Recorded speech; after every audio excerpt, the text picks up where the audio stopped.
Shalom, salam damai. Kita baca dari kitab Keluaran bab 27 dengan judul perikop mengenai mezbah korban bakaran.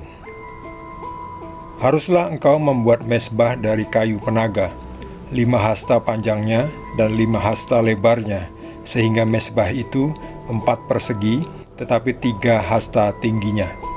Haruslah engkau membuat tanduk-tanduknya pada keempat sudutnya.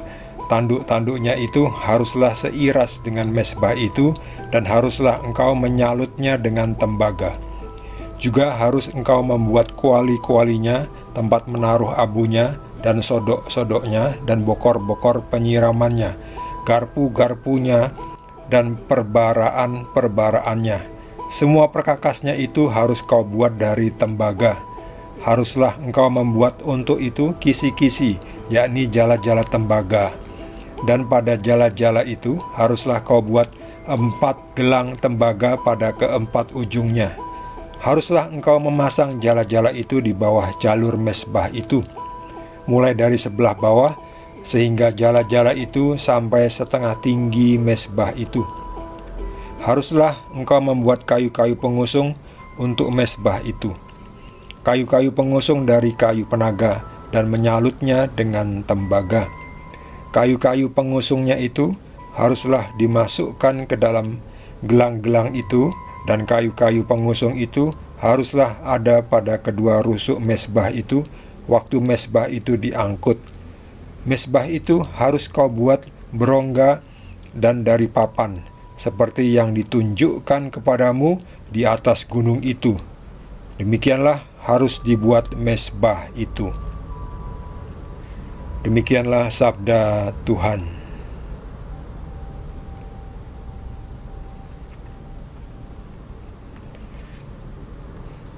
Tuhan kembali memberi instruksi, kali ini untuk membuat mezbah. Mezbah ini dia. Mezbah untuk korban bakaran. Kurang lebih seperti ini. Dibuat dari kayu penaga. Panjangnya 5 hasta dan 5 hasta lebarnya, yang persegi. 1 hasta kurang lebih setengah meter. Jadi 2,5 meter. Lalu engkau harus membuat tanduk-tanduknya pada keempat sudutnya, ya. Tanduk-tanduk kecil ini ya. Ini gambarnya tidak skala, jadi tidak kelihatan ukuran semestinya. Kemudian beberapa detail, termasuk juga harus membuat kuali-kualinya untuk menaruh abu.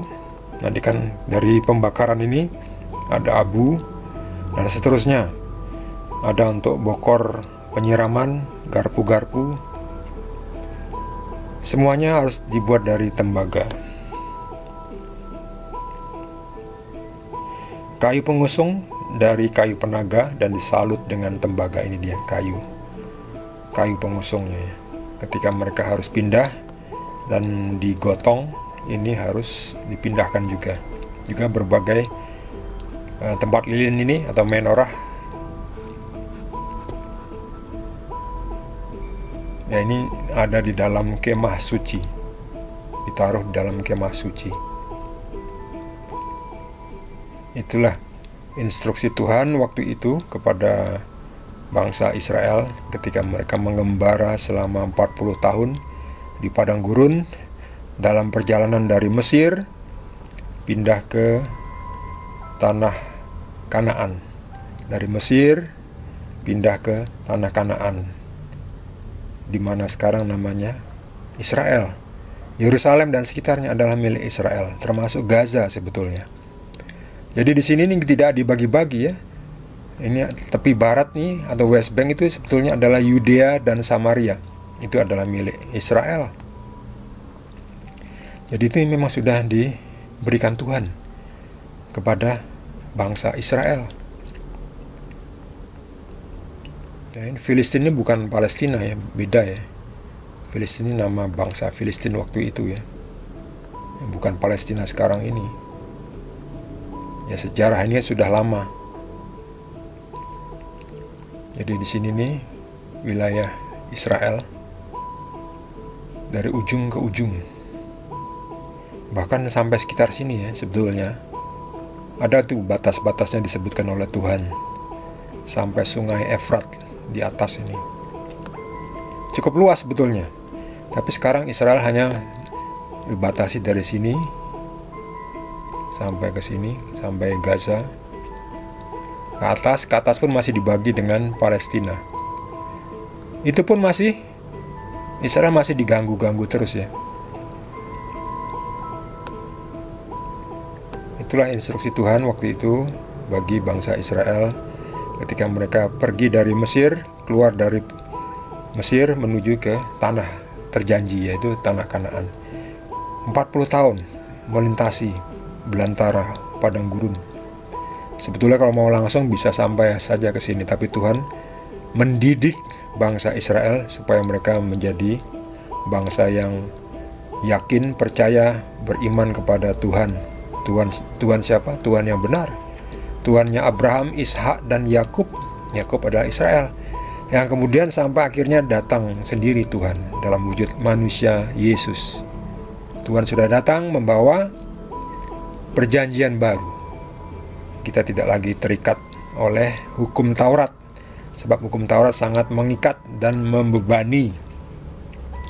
Jarang orang yang bisa sanggup secara sempurna mematuhi hukum Taurat karena aturannya sangat keras, sangat ketat. Kemudian Tuhan Yesus datang melepaskan kuk yang berat itu dan diganti dengan beban yang dikatakan Yesus, bebanku ringan. Jadi pikulah kuk yang kupasang. Kuk adalah beban ya. Jadi kita mendapatkan perjanjian baru, tawaran baru. Tuhan sudah datang sendiri. Tuhan menawarkan yang lebih baik. Itulah di dalam Yesus perjanjian baru. Bagi saudara yang mendapatkan tambahan pencerahan dari Tuhan Yesus, boleh juga berbagi dengan kita semua. Yang belum subscribe, jangan lupa di subscribe dan juga di like. Kita akan lanjutkan dengan perikop berikutnya, masih dari Kitab Keluaran.